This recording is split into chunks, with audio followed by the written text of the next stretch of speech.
Hi everyone, I'm Harper. Babe, it's positive. After 2 years, it's finally positive. I screamed, clutching the pregnancy test with trembling hands. Nathan rushed into the bathroom, his eyes wide with excitement. We're having a baby? We're actually having a baby. He picked me up, spinning me around as we laughed through our tears. For that moment, life felt perfect. Just last year, I was promoted to senior marketing executive at Thompson & Brooks, beating out my sister-in-law, Evelyn, for the position. Yeah, that Evelyn, the one who hasn't spoken a word to me outside of work meetings since. She'd been giving me the cold shoulder since I got the promotion, right? I told my friend Zoe over lunch in the break room. Girl, you should have seen her face when the announcement was made, Zoe said, shaking her head. I thought she was going to burst into flames right there in the meeting room.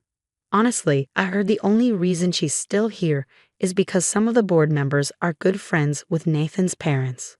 Speaking of the in-laws, Amelia and Robert chose that exact moment to stroll into the office, surprising Evelyn with lunch for the third time that week. "Oh, Harper, we didn't expect to see you here," Amelia said with a tight smile, her eyes quickly darting away from me. Classic Amelia, acting like she hadn't planned this. Later that evening, Nathan and I gathered everyone to share our exciting news. September 15th, I announced with a smile, "That's our due date." The family's reactions were mixed. Nathan's parents did their best to look thrilled, but I could already see the gears turning in their heads, likely calculating how this news might overshadow Evelyn's spotlight. "That's wonderful," Evelyn said, her voice flat. Her fiancé Lucas sat stiffly on our couch, looking like he was rethinking his life choices. "Thoughtful of you to bring champagne," I remarked, noticing the bottle Evelyn had brought, despite knowing I couldn't drink. "Oh, I completely forgot," she said, her smile saccharine. "More for the rest of us, I suppose." Robert stood, raising his glass. "To the newest addition to our family." Evelyn spent most of the dinner glued to her phone, typing furiously. She barely touched her food, and her silence hung over the table like a storm cloud.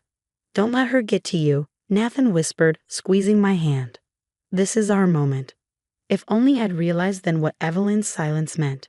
If only I'd recognized the calculating look in her eyes as she pretended to smile. Later that night, Zoe texted me. "Evelyn's being way too quiet about this. Keep your guard up, girl. I've got a bad feeling." Zoe was right. At Sunday dinner, Evelyn's voice rang out over the chatter. "Everyone, Lucas and I have set a date for the wedding." She smiled brightly, waiting for everyone's attention before delivering the bombshell. September 15th. My fork clattered onto my plate. That couldn't be right. I looked at Nathan, who seemed frozen in place. "But that's Harper's due date." Nathan finally spoke up, his voice uncertain. "Is it?" Evelyn pressed a hand to her chest, feigning surprise. "Oh my goodness. Harper, we've already put down deposits, you understand, right? These venues are impossible to book." "Are you kidding me?" I could feel my blood pressure rising. "We announced our date 6 months ago." "Harper dear," Amelia chimed in with her signature condescension. "Surely you can schedule your C-section for another day. Evelyn's wedding is such a special occasion." "My C-section? Are you actually suggesting I reschedule my baby's birth for her wedding?" "You're being a bit dramatic, honey," Nathan murmured, touching my arm. "Maybe we can work something out." My phone buzzed with a message from Zoe. "You need to see this now." Attached was a screenshot of Evelyn's conversation with her wedding planner from 3 months ago. "I want September 15th specifically. My sister-in-law thinks she's getting all the attention with her baby, but I'll show her who the family really cares about." "Nathan, look at this." I shoved my phone at him. He glanced at it and shrugged. "You know how Evelyn gets. She probably didn't mean it like that." Later that week, my biggest client suddenly pulled their account. The reason? They'd received an anonymous tip about my supposed unprofessional conduct. I knew exactly where that came from. "Harper, you won't believe what I just overheard," Zoe said, pulling me into the break room. "Evelyn's been telling everyone you got pregnant on purpose to steal attention from her engagement. Half the office thinks you're some psycho attention seeker." That night, more damning screenshots surfaced in the family group chat. Messages Evelyn had accidentally sent to Zoe instead. "Harper's being so selfish about my wedding. She always has to make everything about her. First my promotion, now this." The final straw came when I checked our joint account and saw several large transfers to Evelyn. Nathan, why did you give your sister $5,000 last month? She's struggling with wedding expenses, babe. She really needed help.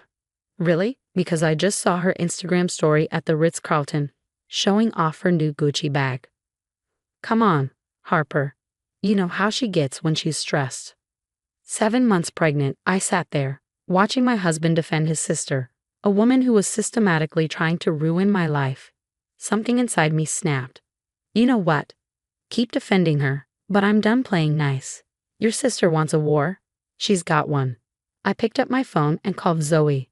Remember that financial report Evelyn asked you to help her with last month? I need to take a closer look at those numbers. Zoe slid a folder across my desk the next day. These expense reports don't add up, she whispered. Evelyn's been double billing clients and pocketing the difference for months. And look who signed off on the invoices, her wedding planner, Mark Stevens. It got worse. Using a recording app Zoe had installed on my work phone, I captured Evelyn's office conversations. One particularly damning clip featured Mark's voice, smooth and conspiratorial. Of course I can meet you tonight, same place as always. Evelyn purred in response. Lucas is working late again. My phone buzzed with a text from Lucas. Can we meet? It's about Evelyn. At the coffee shop, Lucas looked devastated. I saw her messages on her iPad. She's been sleeping with the wedding planner. For months. He's not even charging us full price now. I know why. At the next family dinner, Evelyn's shrill voice filled the house. Just give me the money, Nathan. What's wrong with you? I'm your sister. Not this time, Evelyn, Nathan said firmly, holding up the bank statements I'd shown him earlier. You spent the $5,000 we gave you on a spa weekend. Amelia stormed into the room, her face red with anger. Harper, are you turning my son against his sister, and you still haven't rescheduled your C-section? For the last time, Amelia, I said, pulling out my phone to record her. I'm not rescheduling my baby's birth. Then you're selfish, she screeched. You're ruining Evelyn's special day. Robert pointed at me, his voice cold. You spoiled little brat. Nathan snapped. Enough. I just found out Evelyn's been stealing from us for months, and you're calling my wife selfish. The tension boiled over at my baby shower. Evelyn arrived 3 hours late, clearly drunk. Here's your gift, Mommy dearest. She slurred, tossing a small package at me. Evelyn, maybe you should sit down and drink some water, Zoe suggested. Maybe you should mind your own business, Evelyn snapped. You think I don't know you've been helping her spy on me? Lucas tried to calm her. Evelyn, please. Oh, shut up, Lucas. At least Mark appreciates me. The room fell silent. Lucas's face went white. Who's Mark? Amelia asked, her voice sharp. Lucas's reply was barely a whisper, her wedding planner, and apparently her boyfriend too. Evelyn's face twisted with fury. This is all your fault, she screamed, lunging at me. Nathan stepped between us, his voice booming. Don't you dare touch her.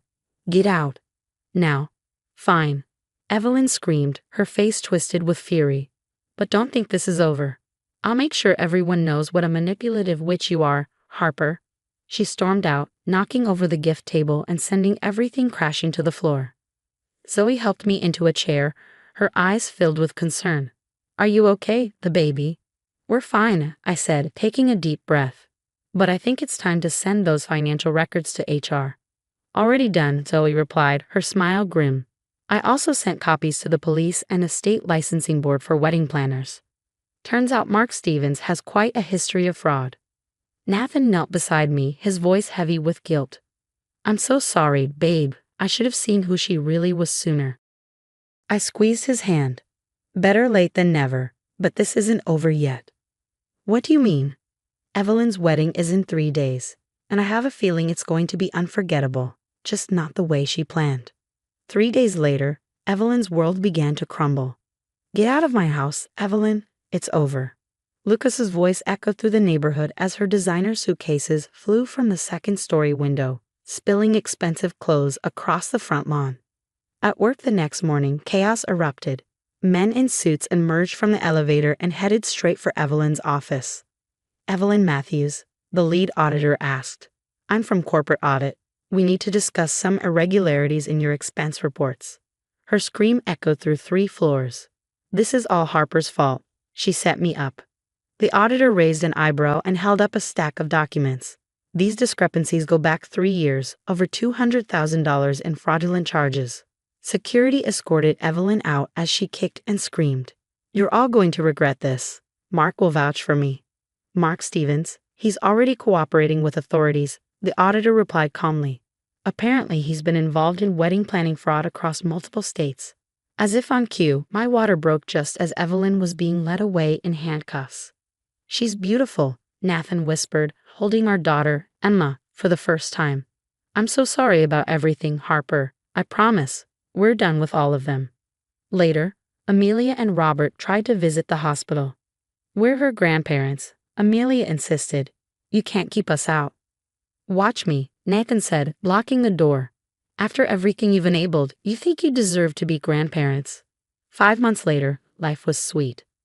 Zoe had taken over Evelyn's old position, doubling her salary. Office gossip revealed Evelyn was now working at a mall kiosk and living in a tiny studio apartment after Lucas kept the house. Your parents called again. I told Nathan while feeding Emma. They said they're sorry and want to meet their granddaughter. What did you say? The same thing I always say. Actions have consequences. They chose Evelyn over us for years. They can live with that choice. Amelia had even cornered me at the grocery store last week. Please, Harper, we've lost everything. Our friends won't even speak to us after Evelyn's arrest made the news. We miss you all so much. You should have thought about that when you demanded I reschedule my C-section, I replied, walking away. Bye, Amelia. Christmas morning was peaceful. Just me, Nathan, Emma, and Zoe coming over later. No drama, no manipulation, no toxic family members. Nathan watched Emma, who was fascinated by the twinkling lights. You know, I got a text from Evelyn yesterday. Oh yeah. Another apology. Says she's changed and wants to make amends.